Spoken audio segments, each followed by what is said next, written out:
My fiancé's sister who raised him after their parents died thinks she owns our wedding. When I finally put my foot down, she admitted she believes he'll always choose her over me because their bond is stronger than marriage. I need to vent about what's been happening with my wedding planning. I, 28F, am getting married to Bennett, 30M, in 4 months. We've been together for 3 years and engaged for 8 months now. Bennett has a sister named Madeline, 26F, who lives about 2 hours away but visits frequently. She's single, works in event planning, and has very strong opinions about everything. When we first got engaged, she seemed excited and offered to help with wedding planning since it's her field. At first, I thought having professional help would be great. Madeline came over the weekend after we got engaged with a huge binder full of ideas. She had already researched venues, picked out color schemes, and even found potential caterers. I was overwhelmed but grateful someone was so enthusiastic about helping. The problem started when I realized Madeline wasn't really helping plan my wedding. She was planning the wedding she wanted. Every suggestion I made got shot down. When I said I wanted a small outdoor ceremony at the Botanical Gardens, she said outdoor weddings were tacky and unpredictable. When I showed her the simple dress I loved, she said it was too plain and found 3 alternatives that cost twice as much. Bennett's parents passed away when he was in college, so Madeline is really his only close family. She raised him for 2 years after their parents died, even though she was only 19 at the time. Bennett always talks about how much he owes her and how she sacrificed her early 20s to take care of him. I get that their relationship is special, but Madeline acts like she's planning her own wedding. She booked appointments at venues I never agreed to see. She called florists and gave them completely different specifications than what I wanted. When I confronted her about this, she said she was just trying to give me options and that I should trust her expertise. The worst part was when she tried to invite her friends to the wedding. I had given her a list of our invited guests to help with organizing, and somehow, she added 12 people I had never met. When I asked Bennett about it, he said Madeline mentioned that some of her friends wanted to come and she thought it would be nice to include them. I started keeping wedding planning information from Madeline, but Bennett kept sharing details with her anyway. Every time we made a decision, Madeline would call with suggestions for changes. She convinced Bennett that our chosen photographer was overpriced and found someone cheaper who specialized in a completely different style than what we wanted. Things got worse when Madeline decided our guest list was too small. We planned for 80 people, mostly close friends and family. Madeline said this was embarrassing and that Bennett deserved a bigger celebration. She started talking about expanding the venue and inviting Bennett's extended family members he hadn't spoken to in years. I finally had enough when Madeline showed up at my dress fitting uninvited. My mom, sister, and best friend were there to help me choose between 2 dresses I loved. Madeline walked in like she belonged there and immediately started criticizing both options. She said neither dress was formal enough for the wedding she had in mind and that I needed something with more presence. My mom asked who invited Madeline, and Madeline said Bennett told her about the appointment. This was a lie because I specifically hadn't told Bennett the date and time to avoid exactly this situation. Madeline must have called the bridal shop pretending to be me or my mom to get the information. Madeline then pulled out her phone and started showing everyone pictures of completely different dresses. These were all much more expensive and elaborate than anything I would ever wear. When I said I preferred my original choices, Madeline started explaining why I was wrong in front of my family and friends. My sister finally told Madeline that this was my wedding and I could wear whatever I wanted. Madeline got upset and said she was only trying to help because she had professional experience and knew what would photograph well. She said my family obviously didn't understand the importance of getting everything right. After Madeline left, my mom asked me what was going on. I explained how Madeline had been taking over all the wedding planning and Bennett wouldn't tell her to back off. My mom said this wasn't normal and that I needed to set boundaries before the wedding day itself. When I got home, I told Bennett what happened at the dress fitting. He said Madeline was just excited and trying to help, and that I should appreciate having someone with professional knowledge involved. He said Madeline's feelings were hurt that I wasn't accepting her help gracefully. I explained that Madeline wasn't helping, she was controlling everything and ignoring what I wanted. Bennett said I was being ungrateful and that Madeline had sacrificed a lot for him over the years. He said the least I could do was let her help with the wedding planning. This led to our first major fight as an engaged couple. I told Bennett that if he wanted Madeline to plan his wedding, maybe he should marry her instead. Bennett said I was being ridiculous and jealous of his relationship with his sister. The next week, Madeline called me directly to apologize for the dress fitting incident. She said she got carried away because she wanted everything to be perfect for Bennett. Then she immediately started suggesting compromises for the wedding plans, which weren't really compromises at all. Madeline proposed that we use her venue choice but my preferred flowers. She said we could keep our photographer but use her recommended caterer. Every suggestion still involved changing things I had already decided on. I told Madeline I appreciated her enthusiasm but that Bennett and I needed to make our own decisions. Madeline got quiet and then said she hoped I understood how important this wedding was to Bennett and how much she wanted it to be special for him. After that conversation, Madeline started going around me completely. She would call Bennett at work with wedding suggestions. She sent him links to different venues and asked him to convince me to reconsider our choices. Bennett started coming home with new ideas that were obviously for Madeline. The breaking point came when I found out Madeline had put down a deposit on a different venue without telling me. Bennett said Madeline was worried our chosen venue might get booked up and wanted to secure a backup option. The backup option was 3 times more expensive and required a different date than what we had planned. When I asked Bennett how Madeline could put down a deposit without our names or credit card, he got defensive. Eventually he admitted that he had given Madeline permission to secure the venue and promised to pay her back. I realized that Bennett and Madeline were making wedding decisions together and then trying to convince me to go along with them. This was supposed to be our wedding, but it had become Bennett and Madeline's wedding with me as a guest. I told Bennett he needed to choose between having the wedding we planned together or having Madeline plan whatever she wanted, but I wouldn't be part of a wedding where I had no say in the decisions. Bennett said I was being dramatic and that we could work everything out. He said Madeline just wanted the best for us and that I should try to understand her perspective. That's where we are now. Bennett thinks I'm overreacting and that Madeline is just trying to help. I think Madeline is taking over our wedding and Bennett is letting her because he feels guilty about their past. Am I wrong to put my foot down about this? Should I just let Madeline have her way to keep the peace, or am I right to insist on having a say in my own wedding plans? Update 1: I posted a few weeks ago about my future sister-in-law taking over my wedding planning. A lot of people told me to stand my ground and have a serious conversation with my fiancé.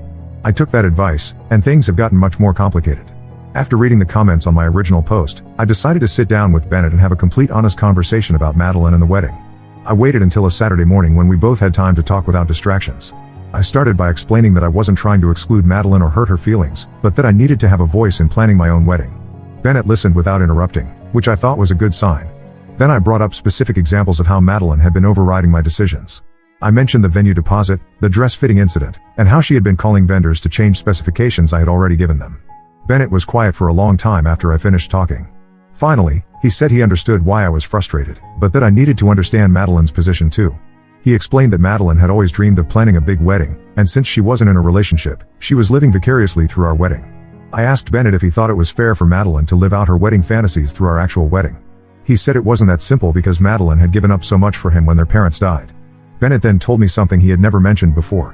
When their parents died, Madeline had been engaged to someone she had dated for 2 years. She broke off the engagement to focus on raising Bennett and managing their parents' affairs. Her fiancé couldn't handle the sudden responsibilities and ended the relationship. This explained a lot about Madeline's behavior, but I told Bennett that her past sacrifices didn't give her the right to control our wedding. Bennett agreed in principle but said he felt terrible about asking Madeline to step back when she was so excited about helping. We reached what I thought was a compromise. Bennett would talk to Madeline and explain that while we appreciated her input, we needed to make the final decisions ourselves. He would ask her to focus on specific tasks like coordinating with vendors rather than making major planning decisions. Bennett called Madeline that evening and had what sounded like a long conversation. I could hear Madeline's voice getting louder through the phone, but Bennett stayed calm throughout the discussion. After he hung up, Bennett said Madeline was hurt but that she understood our position. He said she had agreed to step back from the major planning decisions but wanted to stay involved with the coordination aspects. I thought this was a reasonable solution, and for about a week, things seemed better. Madeline stopped calling with venue suggestions and didn't override any of the decisions Bennett and I made together. Then I found out what Madeline was actually doing during this supposedly quiet period. My maid of honor, Jessica, called me on a Thursday evening to ask about changes to the bachelorette party plans. Jessica said Madeline had contacted her to suggest modifications to the itinerary I had approved. Madeline had told Jessica that the restaurant we picked was too casual and that we should go somewhere more upscale. She also suggested adding activities like a wine tasting and a spa day, which would have tripled the cost of the party. Jessica asked Madeline how she got involved in bachelorette party planning, and Madeline said Bennett had asked her to help coordinate since she had event planning experience. When I confronted Bennett about this, he said he hadn't asked Madeline to get involved with the bachelorette party. He called Madeline to ask what was going on, and she said she was just offering suggestions to help make the party more memorable. I realized that Madeline hadn't actually stepped back from wedding planning at all. She had just found different ways to stay involved by going through other people instead of talking to me directly. The next day, my florist called to confirm changes to the centerpiece order. Madeline had called the florist pretending to be me and requested completely different flowers in different colors. The florist was confused because the changes contradicted everything we had discussed in our previous meetings. I had to spend an hour on the phone with the florist explaining that I hadn't requested any changes and confirming my original order. The florist said this kind of confusion happens sometimes with weddings where multiple people were involved in planning. When I told Bennett about the florist incident, he was finally as frustrated as I was. He called Madeline immediately and asked her to explain why she was calling vendors without permission. I could hear Madeline crying through the phone. She told Bennett that she was just trying to fix problems she had noticed with our wedding plans. She said the flowers I had chosen wouldn't photograph well and that she was trying to save us from making mistakes. Bennett told Madeline that she needed to stop contacting our vendors and that any suggestions she had should go through him or me first. Madeline agreed but said she was hurt that we didn't trust her professional judgment. After Bennett hung up, he apologized for not handling the situation better from the beginning. He said he hadn't realized how much Madeline was interfering because she had been going behind our backs. I thought we had finally resolved the issue, but things got worse the following week. My wedding dress arrived at the bridal shop, and they called to schedule a fitting appointment. When I arrived for the appointment, the shop owner said there had been a mistake with my order.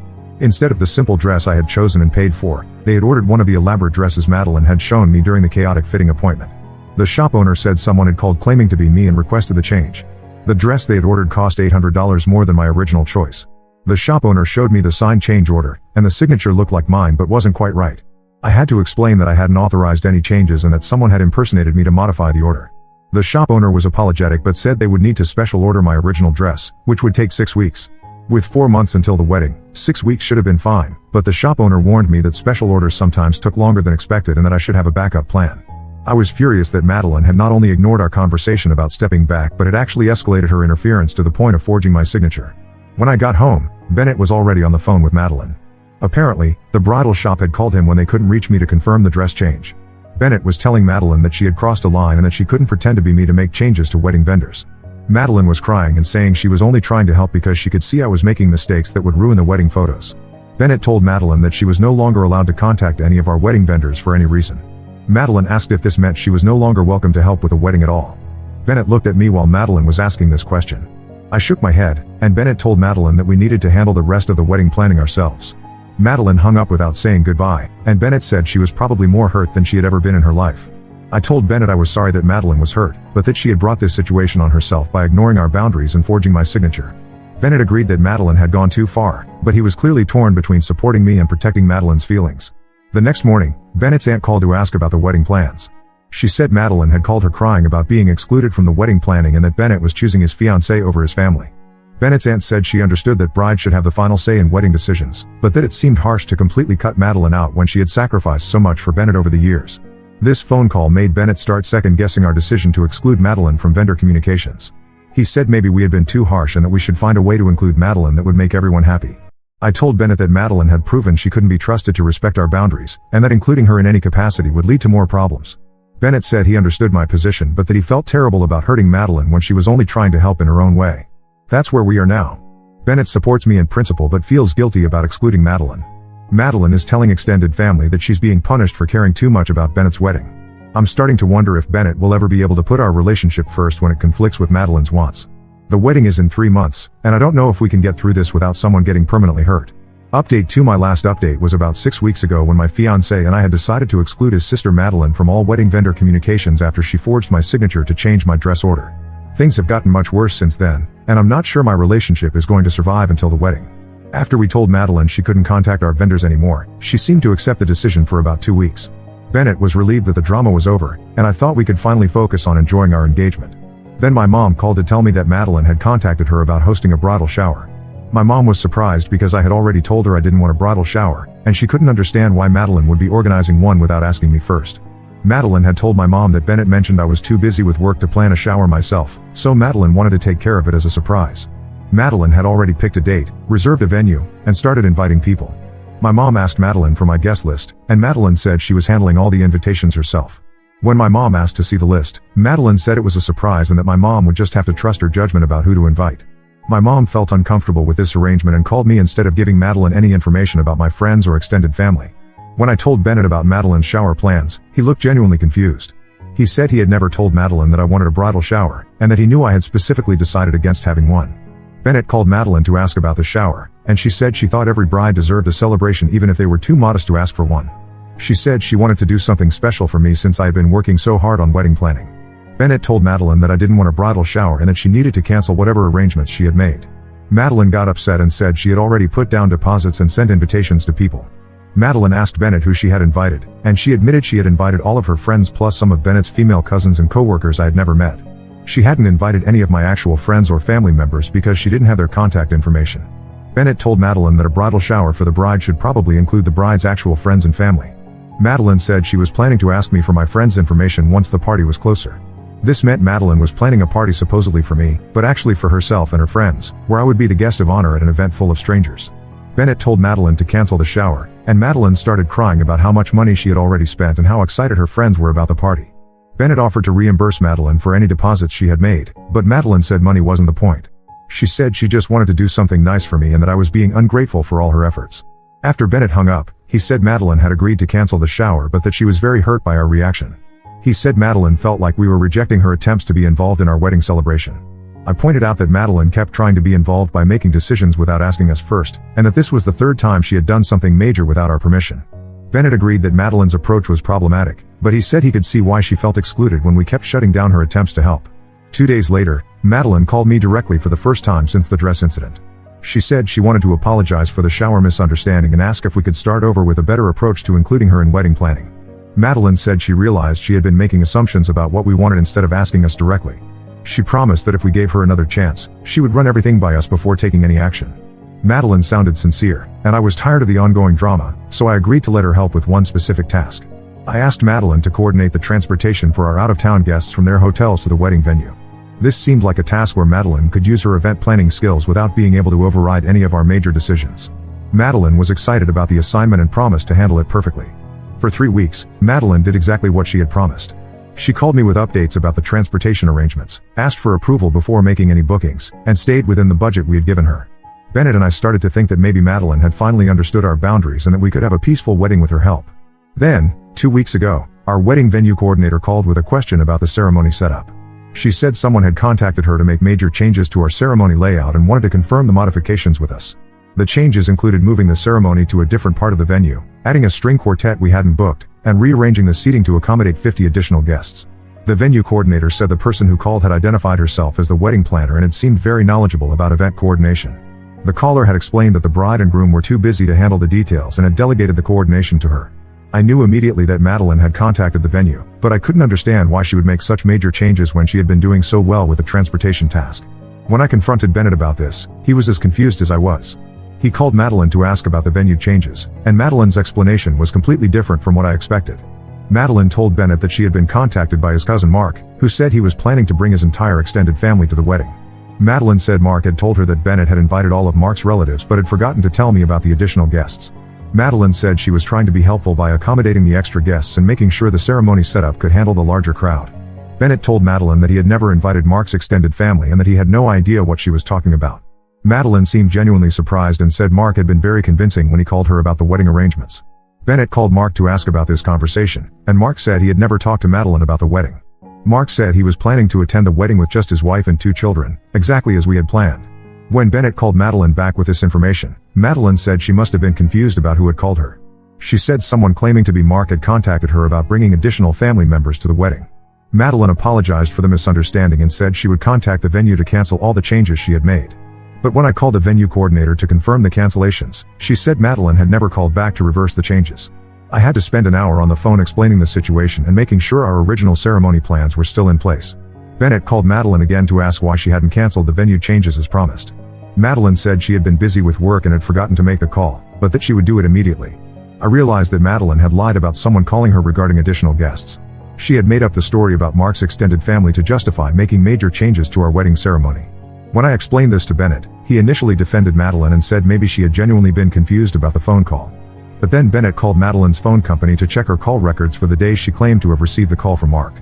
Bennett is on a family plan with Madeline, so he had access to her account information. The call records showed that Madeline hadn't received any calls from Mark or anyone else on the day in question. Madeline had made up the entire story about being contacted regarding additional wedding guests. Bennett was finally convinced that Madeline had been deliberately lying to us, but he was more hurt than angry. He said he couldn't understand why Madeline would make up such an elaborate story instead of just asking if she could make suggestions about the ceremony setup. When Bennett confronted Madeline about lying regarding the phone call, she broke down crying and admitted that she had made up the story. Madeline said she had seen ways to improve our ceremony setup but knew we would reject her suggestions if she presented them directly. Madeline said she had thought that if the changes seemed to come from a family member's request, we would be more likely to accept them. Bennett told Madeline that lying to us was completely unacceptable and that she had destroyed any trust we might have rebuilt over the previous few weeks. Madeline apologized repeatedly and begged Bennett to give her one more chance to prove she could help without causing problems. Bennett told Madeline that he needed time to think about whether she should be involved in the wedding at all anymore. Since then, Bennett has been extremely quiet and seems to be struggling with the decision about Madeline's involvement. He said he never imagined Madeline would lie to us about something so important. I told Bennett that I thought Madeline should not be involved in any wedding planning activities, but that she was still welcome to attend the wedding as a guest. Bennett said this felt like punishing Madeline too severely, but he admitted that he didn't know how to trust her with any responsibilities after she had lied about the venue changes.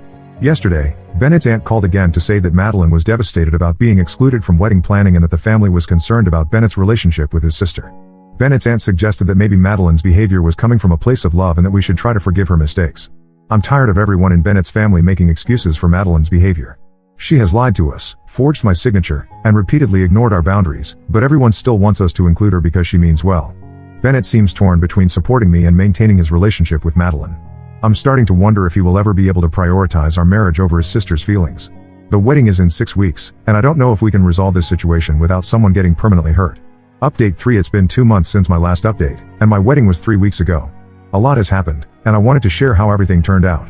After Madeline lied about the venue changes, Bennett spent a week trying to decide what to do about her involvement in our wedding. He kept going back and forth between feeling betrayed by her lies and feeling guilty about excluding her. Bennett's extended family kept calling to tell him that Madeline was heartbroken and that he was being too harsh. His aunt even suggested that Madeline's behavior might be coming from depression about being single while watching Bennett get married. I told Bennett that Madeline's emotional state didn't excuse her lies and boundary violations, but Bennett said he felt responsible for Madeline's happiness because of everything she had sacrificed for him. Finally, I gave Bennett an ultimatum. I told him he could choose to prioritize his sister's feelings over our marriage, but that I wouldn't marry someone who couldn't put our relationship first. Bennett said I was being unfair by making him choose between his sister and his fiancé. I told Bennett that I wasn't asking him to choose between us as people, but that I needed him to choose between Madeline's wants and our wedding boundaries.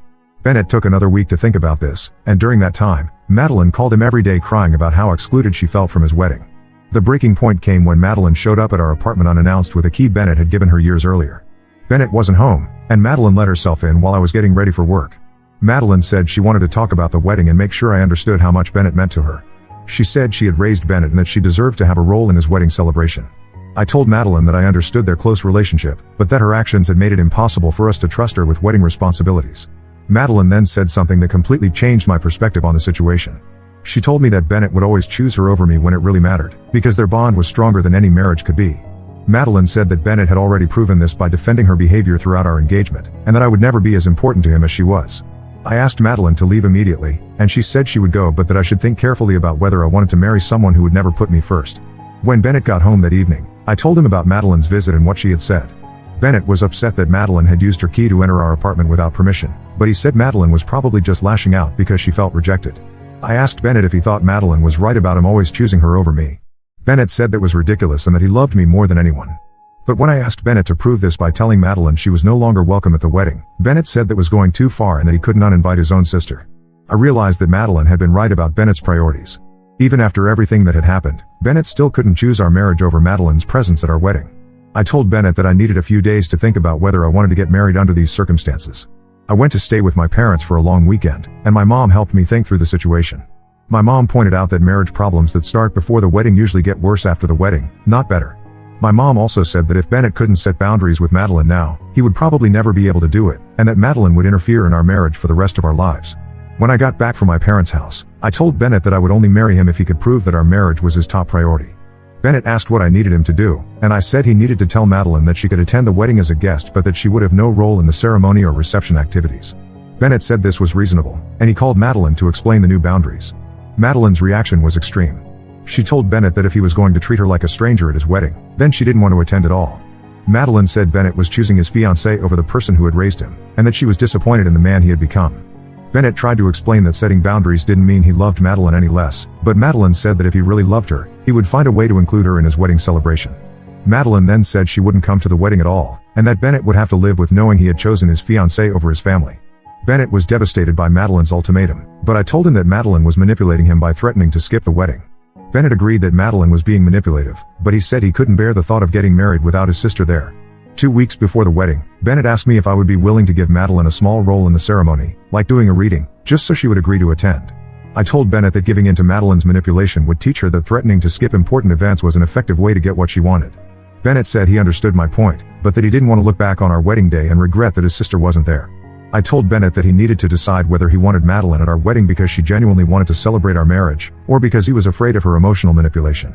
Bennett called Madeline one more time to ask if she would attend the wedding without any special role in the ceremony. Madeline said no, and that Bennett would have to choose between having her there as part of the wedding party or not having her there at all. Bennett finally realized that Madeline was more interested in controlling the situation than in celebrating our marriage. Our wedding day arrived, and Madeline didn't attend. Bennett was sad about her absence, but he said he was proud of himself for not giving in to her ultimatum. The wedding was beautiful and exactly what Bennett and I had planned together.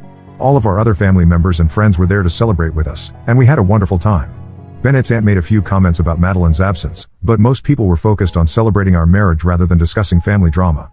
After the wedding, Madeline sent Bennett a long text message saying she was sorry for missing his wedding but that she couldn't attend an event where she wasn't valued. Madeline said she hoped Bennett would realize that he had made a mistake by prioritizing his wife over his sister, and that she would be waiting for him to apologize. Bennett showed me the text, and we both agreed that Madeline still didn't understand that her behavior had been the problem, not our reaction to it. Bennett texted Madeline back saying that he loved her and hoped they could rebuild their relationship, but that he wouldn't apologize for setting boundaries around his wedding. Madeline hasn't responded to Bennett's text, and it's been 3 weeks since the wedding. Bennett's aunt has called a few times to ask when Bennett plans to make things right with Madeline, but Bennett has told her that Madeline needs to acknowledge her mistakes before they can move forward. I'm proud of Bennett for finally standing up to Madeline, even though it cost him her presence at our wedding. Bennett and I are happily married now, and we're focused on building our life together. We both hope that Madeline will eventually be ready to have a healthy relationship with us, but we're not going to compromise our marriage to make that happen. The whole experience taught me that sometimes setting boundaries means losing people who aren't willing to respect those boundaries, but that protecting your marriage is worth that cost. Bennett has said that going through this situation before our wedding actually made our marriage stronger, because we learned how to support each other through family drama. We're both sad that Madeline chose not to be part of our wedding celebration, but we're grateful that we didn't let her control our special day. Now let's move to the next story. Story 2. I cut contact with my mother after she stole my inheritance to help my brother get his license back and start a new business. I, 28F, have spent my whole life watching my mother, 56F, put my brother Jake, 32M, first in everything. This started way before we lost Dad, but his death made everything worse. I have so many memories of Mom excusing Jake's behavior, no matter what he did. When I was 6, Jake pushed me off the swing set because he wanted to use it. I broke my arm, but Mom said it was my fault for not sharing. At age 8, Jake kept stealing money from my piggy bank. When Mom caught him, she just said I needed to share with my brother because he needed more than me. She even started giving him a bigger allowance because he was a growing boy. In 4th grade, I won first place in the science fair. Jake got angry because he didn't win anything, so he destroyed my project the night before it was supposed to go to the district competition. Mom made me apologize to him for making him feel bad about not winning. She bought him a new video game to make him feel better. Everything got worse after Dad died in a car accident when I was 12 and Jake was 16. Mom fell apart completely. She focused all her attention on Jake, saying he was taking Dad's death really hard and needed extra support. I was grieving too, but Mom told me I had to be strong for my brother. I ended up taking care of the house, cooking meals, and doing laundry because Mom was too busy comforting Jake. Jake started causing trouble in high school. He skipped classes, talked back to teachers, and got into fights. Mom always defended him, saying he was still processing Dad's death. When he was caught selling cigarettes to younger students at age 16, Mom transferred him to a different school. She told everyone the first school wasn't challenging enough for him. I worked hard in school, joined clubs, and had part-time jobs. Mom never came to any of my events. When I made honor roll, she missed the ceremony because Jake had detention. When I won a regional debate competition, she couldn't come because Jake needed help with his homework. Every achievement of mine was overshadowed by whatever Jake needed. The drinking started when Jake was 17. Mom found bottles in his room but kept it secret. At 18, he got drunk and crashed Mom's car. She took out a loan to hire an expensive lawyer who got the charges reduced to community service. 3 months later, he got another DUI. Mom refinanced the house to pay for another lawyer. By the time Jake was 25, he had 4 DUIs and lost his license. Mom became his personal driver, taking him everywhere. She woke up at 5 a.m. to drive him to work, picked him up for lunch, and drove him home. She lost a good job because she kept missing work to drive Jake around. When I suggested Jake take the bus, Mom said it wasn't safe and that families should help each other. I put myself through college with scholarships and jobs. My main job was at Chen's Sweet Shop, a local bakery. Mrs. Chen became like a real mother to me. She taught me about baking, business management, and dealing with customers. She showed me how to create recipes, manage inventory, and handle finances. When I graduated college, Mrs. Chen closed the bakery early to attend my ceremony because Mom couldn't come. Jake needed a ride to a job interview. Mrs. Chen even helped me develop a business plan for my own bakery. We spent hours going over potential locations, equipment costs, and marketing strategies. She introduced me to other bakery owners and suppliers. This wasn't just a dream, it was a real plan I had been working on for years. My grandmother, Dad's mom, was my biggest supporter. She visited me at Chen's every week to try my new recipes. She saw how Mom's favoritism was hurting both me and Jake. Grandma often told Mom that constantly bailing Jake out was making him worse, but Mom wouldn't listen. Grandma and I would talk for hours about my future bakery. She helped me research locations and equipment prices. Grandma passed away last year. In her will, she left me $50,000 specifically for opening my bakery. The money was supposed to be transferred 3 months ago. When it didn't appear, I contacted her lawyer. He said Mom had already collected it, claiming she would transfer it to me because I was too busy with work to handle it. I went to Mom's house about the money. Before I could ask, she started crying and admitted giving $45,000 to Jake. She claimed he needed it to get his license back and start a trucking business. She said Jake had a solid business plan and would pay me back double once he started making money. When I asked how she could take money that Grandma specifically left for my bakery, Mom said Jake's needs were more urgent. She suggested I could start my bakery with the remaining $5,000, saying many successful businesses start small. She kept talking about how Jake needed this chance to turn his life around. Jake came to my apartment that evening. Instead of apologizing, he acted like I was being difficult. He said since I had a good accounting job, I didn't need the money like he did. He talked about his trucking business plans and how he would pay me back with interest. When I mentioned Grandma left the money specifically for my bakery, he said Grandma always favored me anyway, so I shouldn't be greedy. I told them both I was done with their manipulation. I reminded Mom how Grandma had warned her about enabling Jake. Mom started crying, saying I was cruel for bringing up Grandma's opinions about her parenting. Jake said I was just jealous because Mom loved him more. I blocked their numbers and social media accounts. Now relatives from Mom's side keep calling me, saying I'm being too harsh. They say Jake deserves another chance and that family should support each other. None of them have offered to replace the money that was stolen from me. Update 1: Things have gotten much worse since my last post. After I blocked their numbers, Mom and Jake started showing up at my workplace. At first, they just waited in the parking lot during lunch breaks. Then they started coming in the morning before work. Jake would stand by my car, and Mom would try to talk to me as I walked into the building. My coworkers started noticing. Some of them saw Mom crying in the parking lot. Others heard Jake yelling at me about being selfish. My supervisor called me into her office to ask if I needed help. She said several employees felt uncomfortable with my family members hanging around the building. The situation got really bad last Tuesday when Jake tried to follow me into the office. Security had to stop him at the front desk. He started yelling so loud that people on the second floor could hear him.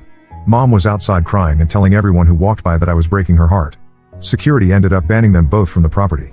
Mom then started sending emails from different addresses after I blocked her main one. She wrote long messages about how I was destroying our family. She said God would punish me for turning my back on family. She sent emails to my work address too, which almost got me in trouble with HR. My uncle Pete, Mom's brother, started posting on Facebook about how I was a terrible daughter. He shared old family photos and wrote long posts about how much Mom had sacrificed for me. My cousins joined in, commenting about how selfish I was being. Some of them even contacted my friends to tell them what a horrible person I was. Then last weekend, everything changed when I ran into Jake's ex-girlfriend Sarah at the grocery store. Sarah and Jake dated for 2 years before breaking up 6 months ago. Mom never liked her because Sarah tried to get Jake to stop drinking and get a real job. When I mentioned Jake's new trucking business, Sarah started laughing. Sarah revealed there was no trucking business. Jake had been gambling illegally for over a year. He lost over $40,000 to some dangerous people who were threatening him. Sarah pulled out her phone and showed me months of text messages between her and Jake. In these messages, Jake bragged about convincing Mom to take my inheritance to pay off his gambling debts. The texts were awful to read. Jake called me stupid for believing the trucking business story. He told Sarah that Mom would always choose him over me, so it was easy to get her to steal my inheritance. He joked about how Grandma was dumb to trust me with money instead of him. There were even messages about how they planned to get the rest of Grandma's money that went to other family members. Sarah showed me more texts about Jake's gambling. He had been borrowing money from everyone he knew. He took $5,000 from their neighbor Mr. Wilson, claiming he needed it for medical bills. He borrowed $3,000 from his old high school friend Tom for a fake car repair business. Every time he got money, he would gamble it away trying to win back what he lost. I went straight to Mom's house with the screenshots. She tried denying it at first, saying Sarah was making things up because she was bitter about their breakup. But when I kept showing her more messages, she finally broke down and admitted everything. The gambling people had been coming to her house looking for Jake. They made threats about what would happen if he didn't pay. Mom said she had no choice but to give them my money to protect Jake. When I asked why she didn't sell her house or take out a loan instead of stealing my inheritance, she said she couldn't risk losing her home at her age. She said I was young enough to save up again for my bakery. She also admitted that Jake had used the remaining $5,000 to buy a used car, not to work on getting his license back. The truth about Jake's gambling was even worse than I thought. Mom revealed that Jake had been taking money from her for months before the inheritance theft. He emptied her savings account, took out credit cards in her name, and even sold her jewelry. She was close to bankruptcy but kept it secret from everyone. That's why she felt desperate enough to steal from me. Mom showed me threatening texts Jake had received from the gambling people. They knew where he lived, where Mom lived, and where he went every day. She said she was terrified they would hurt him if she didn't help pay his debts. But when I asked if she had gone to the police about the threats, she said Jake wouldn't let her because he was afraid of getting in trouble. Update 2: Last week, I received a certified letter from Grandma's lawyer that changed everything. While reviewing the estate paperwork, he discovered that Mom had forged my signature on multiple documents to get access to the inheritance. The lawyer found discrepancies in 5 different signatures. He had them verified by a handwriting expert who confirmed they were forgeries. The lawyer said he had a legal obligation to report this to the authorities. Mom called me immediately after the lawyer contacted her. She was crying and begging me not to let them press charges. She revealed that Jake had threatened to move across the country and never speak to her again if she didn't help him with the gambling debts. When that didn't work, he threatened to tell everyone about how she had helped him cover up his previous DUIs. She said Jake knew exactly how to manipulate her using her fear of losing him like she lost Dad. The police investigation into the forgery uncovered more of Jake's schemes. They found that Jake had scammed at least 3 other people in the past 2 years. He would create fake business plans, complete with forged documents and fake references. He even made fake websites for his non-existent companies to convince people to invest. One victim was Mr. and Mrs. Peterson, an elderly couple from our church. They gave him $25,000 from their retirement savings to invest in a fake construction company. Jake told them he was getting government contracts to build low-income housing. He showed them fake paperwork and even took them to look at buildings he claimed his company would be renovating. Another victim was his former high school teacher, Miss Thompson. She loaned him $15,000 for a non-existent food truck business. Jake knew she had recently inherited money from her mother. He spent weeks convincing her that food trucks were a great investment. He even had Mom cook food for a fake tasting event to convince Miss Thompson the business was real. The third victim was Tom Wilson, a recent college graduate who had saved money for graduate school. Jake convinced him to invest $10,000 in a fake tech startup. He promised Tom a high-paying job once the company launched. Tom had to delay his graduate school plans when he lost all his savings.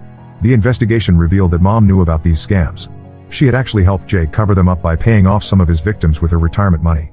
She paid the Petersons $10,000 to keep quiet about losing their money. She gave Ms. Thompson $8,000 and begged her not to go to the police. She even wrote a letter to Tom's parents apologizing and promising to pay back the money.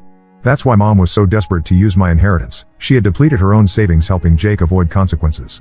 The police found bank records showing she had withdrawn over $50,000 from her retirement account in the past year. She also took out 3 personal loans to help pay Jake's victims. The police discovered Jake's pattern of targeting people who knew our family. He used Mom's good reputation in the community to make his fake businesses seem legitimate. At church gatherings, he would talk about his business plans where potential victims could hear. He asked Mom to vouch for him to people she knew, using her trust to gain theirs. Some victims didn't report him because they felt bad for Mom. Jake would tell them that reporting him would break our mother's heart. He reminded them of how she had lost Dad and said she couldn't handle losing her son too. He used our family's tragedy to manipulate people's sympathy. The investigation also found that Jake started these scams right after losing his license. Without being able to drive, he couldn't keep a regular job. Instead of trying to get his license back, he started creating fake businesses to get money. He used some of the money for gambling, telling himself he would win enough to pay everyone back. Update 3: Jake was arrested 2 weeks ago after trying to start another scam. The police found evidence of 7 different schemes he had run. They tracked down all his victims, including several elderly neighbors who had known our family for years. The total amount he stole reached over $120,000. Some victims had taken out loans or used their retirement savings to give him money. I decided to press charges against Mom for forging my signature. Her lawyer offered a settlement where she would sell her house to pay back my inheritance plus legal fees. She refused the deal, saying she needed to save money for Jake's legal defense. She still thinks Jake needs her help more than I need my inheritance back. The stress of everything caused Mom to take medical leave from her job. She sent me a long email saying I was killing her by pursuing legal action. She wrote that her real daughter would forgive her mother and drop the charges. When that didn't work, she had our pastor call me to talk about forgiveness. The pastor told me that pressing charges against my own mother would damage my soul. Most of Mom's family stopped speaking to me. My aunts told everyone I was trying to put my own mother in jail just for helping my troubled brother. Uncle Pete started a fundraiser for Mom's legal fees, telling people I was trying to make my mother homeless. But Dad's side of the family supports me. They remember how Grandma tried to stop Mom from enabling Jake. They started a small fund to help me save for my bakery again. Mrs. Chen from the bakery reached out after hearing what happened. She offered me part-time work at her new location and said she would teach me more about running a business. She even offered to be a reference when I apply for business loans in the future. Last week, I moved to a different city. I found an apartment and a new job at an accounting firm. I haven't told any family members where I moved. Mom's lawyer called again yesterday, trying to convince me to drop the charges. He said Mom was willing to pay me back $100 a month if I would stop the legal proceedings. I refused. Jake's trial date is set for next month. He's facing multiple fraud charges, and the prosecutor says he could get several years in prison. Mom keeps calling from different numbers, begging me to write a letter to the judge asking for leniency. She says Jake made mistakes but doesn't deserve jail time. Some people from our old church say I should show mercy since Mom was just trying to protect Jake. My cousin Amy sent me a long message about how families should forgive each other. But I can't forget how they laughed at my dreams and treated me like I was wrong for wanting what was legally mine. The court date for Mom's forgery case is next month. I'm not backing down. This isn't just about the money anymore, it's about finally standing up to years of manipulation and favoritism. I'm done sacrificing my future to enable Jake's behavior and Mom's delusions. Maybe facing real consequences will finally make them both realize what they've done. For now, I'm focusing on building my new life. I've started therapy to deal with all this, and I'm slowly saving money again for my bakery. It might take longer than I planned, but I'll get there without their help or interference.